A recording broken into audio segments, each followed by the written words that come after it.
Dito tayo sa Vivo Console Store sa SM City, Bacoor. At sa mga hindi po nakakalam, sila lang po ang meron display unit itong X-Fold 5. Kailangan may stock nito, di ba kuya? Yes, sir. Oo, oo. Bacoor. Oo, isa to sa, basta pinakamahal niya sa ngayon eh, no? Flagship.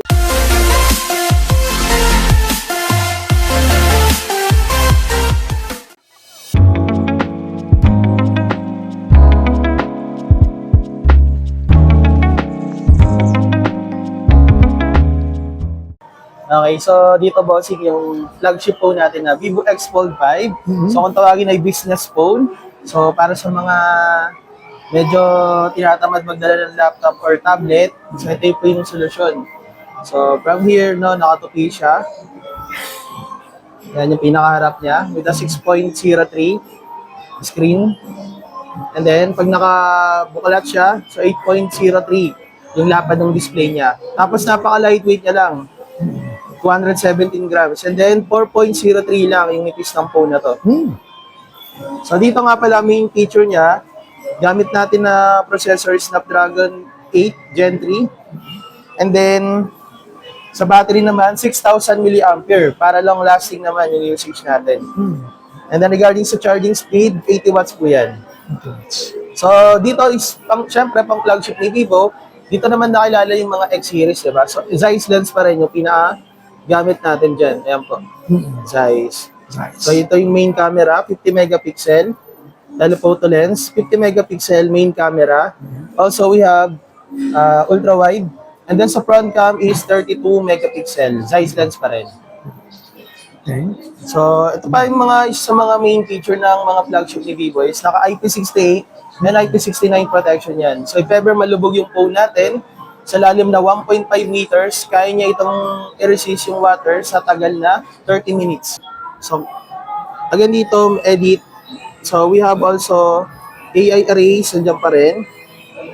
So, try natin erase to. Yun. Ayan. So, ganyan siya mag-work. And then sa framing, may AI image expander po yan. So, kung gusto niyo expand yung photos nyo, may expander na feature po yan sa editor ni Vivo X Fold 5. So yan, nakadepende sa lakas ng internet. So kita nyo po, nag-extend yung image, di ba? Oo, lumaki. Yes. Oo, nadagdagan yung kapaligiran niya. Yes po. Yeah. Tapos dito sa sidebar natin, nandiyan po yung AI caption. So dito kailangan ng internet yan. So si Vivo AI caption, so tinatranslate niya yung different language into required desired na language na, for example, Chinese into English. So may kausap kang foreigner, hindi ka na mahihirapan intindihin yung kausap ko na foreigner. So itatranslate niya into English. So ito po yan, yung AI caption. Okay? So dito meron din tayong screen translation, direct from the display. Click mo lang yan, itatranslate niya na. Yung for example, nagbabasa tayo sa FB, di ba? Yun, ta-translate niya yan into English. Ayan. English, yan. So that is AI translation. We have dito also sa notes, pag may mga gusto ko i-type na gusto mong summary, so sample lang to. So select all natin. Click mo to banda rito sa portion na to. We have AI. So yan, again, kailangan ng Vivo account yan. So meron dyan summarization, and then, yun nga, magiging maayos yung format ng mga itatype mo sa notes. Summarize niya na. Yes po. So, ito, pakita ko lang rin yung mga main features sa camera niya.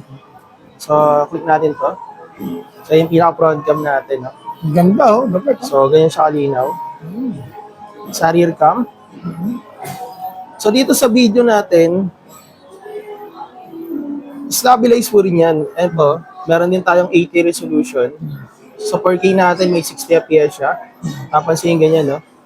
So, gusto nyo makita rin yung viewing angle ng nung sa harap. So, click nyo dito sa may left part, yung binababa na square. So, may kita yan, may preview yan sa likod. So, may kita natin back and forth. So, balik natin sa ganito. Parang ka nakatingin sa bintana. No? Yan. Natural, eh. Yan, maganda dyan.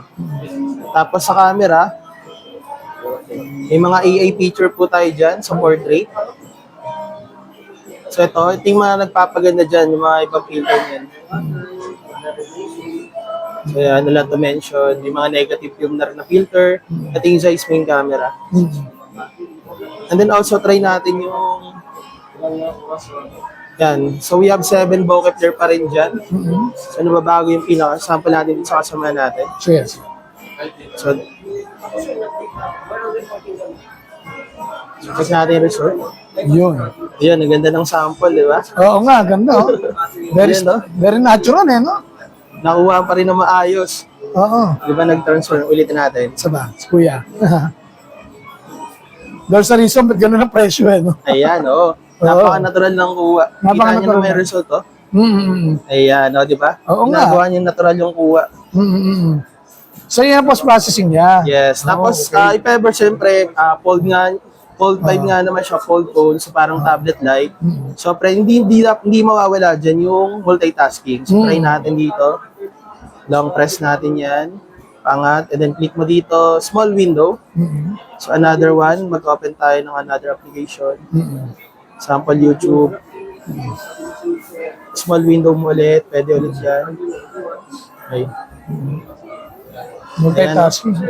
So, marami ka talaga ma-open application dyan. Oo. Diba? Multiple windows open. Another open ka ulit. Sample na to. So, see the difference ng sa mga smartphone natin. Kahit ilang application ang nakaboss dyan, pwede. Pwede nga hanggang 5 yan eh. Pag mahanap yung video. Ayan, try natin yung video. So, minimize natin.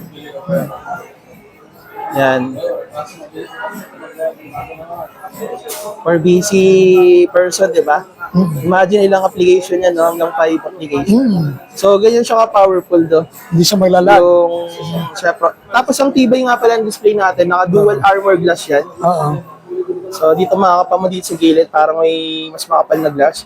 Tapos ang maganda sa build ng Fold 5 natin, pag naka-fold yan, is naka-teardrop design yan. So, kahit na ilang beses mo na yan siya na tupi, bukas sara. So, up to 600,000 folds. Ang maganda sa engineering na ginawa dito ni Vivo sa Fold 5 natin is yung design dito. So, may iwasan yung pag-crease or guwit dito sa linya sa bandang gitna ng display ni Fold 5. So, teardrop design yan. So, hindi siya letter U shape. So, yan po. Yan. If ever po na interesado kayo guys sa mga nakakanood, my name is Eric, promoter of Vivo SM Bacoor.